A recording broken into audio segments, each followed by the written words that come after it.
Welcome to our channel KC kitchen and craft fresh. तो दोस्तों, आज हम आपके सामने वीडियो शेयर करने वाले हैं जिसमें दादी माँ के 10 नुस्खे बताए जाएंगे जो आपके घर में आपको बहुत ज़रूरी रहते हैं। जैसे हम सबको पता है, हमारे देश में बहुत से लोग गेहूं जो है वो स्टोर करके रखते हैं। तो पहला नुस्खा गेहूं के लिए ही है। गेहूं स्टोर करें तो उसमें माचिस की तीली ज़रूर डालें। माचिस की तीलियां डालने से उसमें कीड़ा नहीं लगता है। तो दूसरा नुस्खा जो दादी माँ देते हैं वो है चावल में लौंग। जैसे चावल में आप बहुत बार देखते हो कि कहीं आपने स्टोर करके रखे हैं तो उसमें चींटियाँ चली जाती हैं, लेकिन अगर आप उसमें लौंग के पीसेस डाल दें, 5-6 दाने अगर लौंग के डाल दें तो चावल में चींटियाँ नहीं लगती। तीसरा नुस्खा, अब सर्दी के मौसम के जो कपड़े हैं गर्मियों में हम सल देते हैं। जब हम उनको सलते हैं, उनको रखते हैं संभाल के, तो हम ब्रीफ केस में या फिर अपने बेड के बस्के में डालते हैं। तो बेड में डालने के लिए आपको उन कपड़ों को जब आप तय करके रखते हैं तो उसके कॉर्नर्स में, बेड के जो बॉक्स हैं उसके कॉर्नर्स में, वैसे तो हम फ़िनाइल की टेबलेट्स डालते हैं, लेकिन अगर आपके पास फ़िनाइल की टेबलेट ना हो तो आप कोई भी नहाने का साबुन लेके उसके छोटे छोटे पीस करके उसको चारों तरफ फैला दें। तो उससे क्या होगा, एक तो कीड़ा नहीं आएगा और आपके कपड़ों में खुशबू भी रहेगी। चौथा नुस्खा, जैसे आप देखते हैं कि हमारे घर के वॉशरूम में वॉश बेसिन होते हैं, लॉबी में होते हैं, तो उसमें गर्मियों में क्या होता है कि बहुत से कीड़े उसमें से आना शुरू हो जाते हैं और ड्रेनिंग में भी प्रॉब्लम आती है। तो अगर आप महीने में एक बार विनेगर ड्रेन में डाल दें, उस पाइप में डाल दें, तो आपकी ड्रेनेज में ब्लॉकेज नहीं होगी और कीड़े भी नहीं आएंगे। और दोस्तों, आगे बढ़ते हुए 5वें नुस्खे पे मैं पहुंचती हूँ। वो तो बहुत ही ज़रूरी है। जैसे किचन में बहुत से कॉकरोच हमें दिख जाते हैं गर्मियों में, लेकिन अगर आप इन कॉकरोचों से इरिटेट हो रहे हैं और दुखी हो रहे हैं तो आपको कुछ ज़्यादा नहीं करना।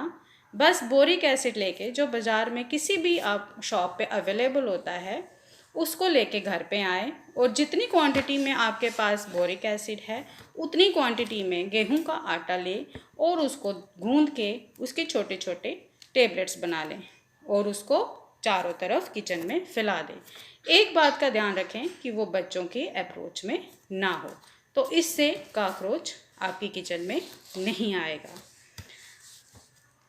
और छठा नुस्खा वो है आपकी टाइल्स। जैसे आपके वॉशरूम की जो टाइल्स हैं वो गंदी हो जाती हैं, पानी के स्टेन्स उसको लग जाते हैं, लेकिन अगर आपके घर में शैम्पू है, कौन सा, हालो शैम्पू, उसको आप लेके टाइल्स के ऊपर टाइल ब्रश के साथ फैला दें और 5 मिनट के लिए छोड़ दें।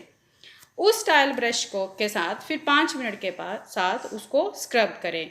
अगर आपके पास टाइल ब्रश नहीं है तो दादी माँ कहते हैं कि आप उसको बांस के झाड़ू से भी रगड़ सकते हैं, तो उससे आपकी टाइलें जो हैं वो पहले की तरह शाइन करना शुरू हो जाएंगी।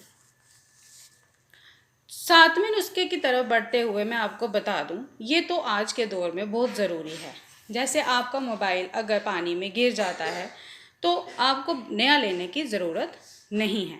आप अपने मोबाइल को उसी समय खोल के चावल के बॉक्स में, जिसमें आपने स्टोर किए हुए हैं सूखे चावल, कच्चे चावल, उस स्टोर किए हुए चावल में वो मोबाइल पूरा खोल के डाल दें, कम से कम 12 घंटे के लिए। तो अब 12 घंटे के बाद आप वापस उस मोबाइल को असेंबल करें तो आपका मोबाइल वो है रीस्टार्ट हो जाएगा। यही सेम नुस्खा आप लाइटर के लिए भी यूज़ कर सकते हैं। सेम उसी समय पानी में गिरा हुआ लाइटर आप चावल में डाल के 12 घंटे के लिए रख दें और वापस जब आप उसको निकालेंगे तो आप देखेंगे कि आपका लाइटर वापस ठीक हो गया है। और दोस्तों, बहुत से लोग ये कहते हैं कि हमारे घर में बहुत से चूहे हैं, चूहों ने हमें बहुत से तंग कर दिया है, चूहे जो हैं वो घर में काफ़ी नुकसान करते हैं। तो उसके लिए दादी जी कहते हैं कि आपने कुछ नहीं करना है, बस मिट्टी का तेल लेके उसमें कोई भी पुराना कपड़ा डिबो के रख दें और उस भिगोए हुए कपड़े को किसी भी घर के कॉर्नर में रख दें तो उससे चूहे भाग जाते हैं। और ये तो वो एक जो अभी नाइन्थ जो नुस्खा आपको मैं बताने जा रही हूँ, ये तो बहुत पुराना है। इसमें है कि जो लिजर्ड है, जो छिपकली है, वो घर में जब घुस जाए तो हमें बहुत इरिटेशन होती है। तो आप अपने घर में मोर के पंख रख सकते हैं, जैसे मंदिर में, लॉबी में या बेडरूम में। तो आप देखेंगे कि आपके घर में छिपकली कभी नहीं आएगी। सो आगे बढ़ते हुए, last but not the least, ये नुस्खा जो है ये बहुत ही अहमियत है चिकित्सक तौर पे भी। और वो है कि जब कभी छोटे बच्चे को या कभी बड़े को या बुज़ुर्ग को कभी फिंसी या दाना, पस वाला दाना हो जाता है तो हम बहुत घबरा जाते हैं, उसकी बहुत दर्द भी होती है और डॉक्टर तो ये भी कहते हैं कि इसको ऊपर से काटना पड़ेगा। पर हमारी दादी माँ कहते हैं कि अगर हम प्याज को हल्का सा देसी घी में पिंक कर लें, भून लें हल्का हल्का, और उसको जब वो थोड़ा थोड़ा सा गरम हो, ज़्यादा गरम ना हो, हल्का गरम हो, उसको कॉटन पे रख के उस दाने पे रखें तो उससे क्या होगा कि जो दाने की पस है, जो फिंसी की पस है, वो प्याज पूरी अब्जॉर्ब कर लेता है। तो आपका जो दाना है वो बिल्कुल साफ़ हो जाता है। दिन में 2 बार करने से बहुत आराम मिलता है। सो दोस्तों, ये सारे थे दादी माँ के नुस्खे।